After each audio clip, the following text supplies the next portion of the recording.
Toyota Rush, a 7-seater SUV born in Asia, but now everyone's asking, can it truly compete in the Western market? It's affordable, compact, and family-friendly.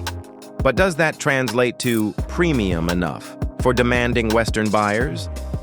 Let's dig into how this so-called global SUV tries to play in a league filled with giants. The Western SUV scene is dominated by heavy hitters, large, luxurious, tech-packed models that scream status and comfort. Into this crowded field steps the Toyota Rush, a nameplate known for practicality over flash. So what are its real chances of survival when image, performance, and brand perception drive the buying decision? Toyota insists the Rush remains a medium 7-seater SUV, not a budget crossover replacement for the Yaris Cross. It was designed to meet multi-family demands with compact dimensions and reliable DNA, especially in emerging markets.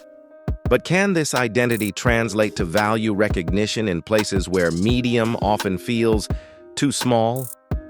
Here's the tough truth. Western SUV buyers expect more. Bigger engines, more premium interiors, AWD systems, and cutting-edge tech.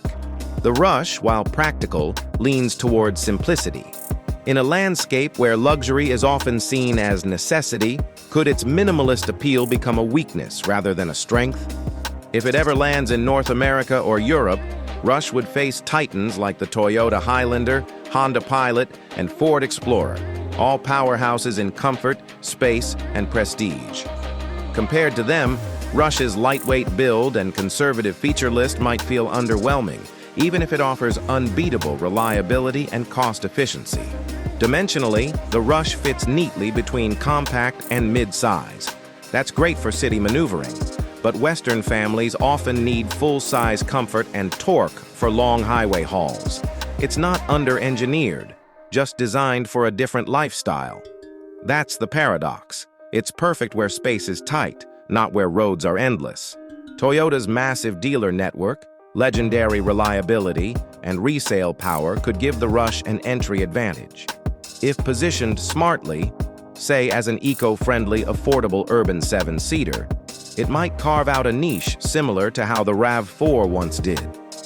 But pricing and marketing must strike a fine balance between practical and aspirational. Bottom line, the 2026 Toyota Rush has potential, but only if Western consumers accept practicality over prestige. It's not built to dominate, but to redefine what a smart family SUV could be. So if you lived in the US or Europe, would you buy one? Comment Rush or no Rush below, and let's see where this debate really lands.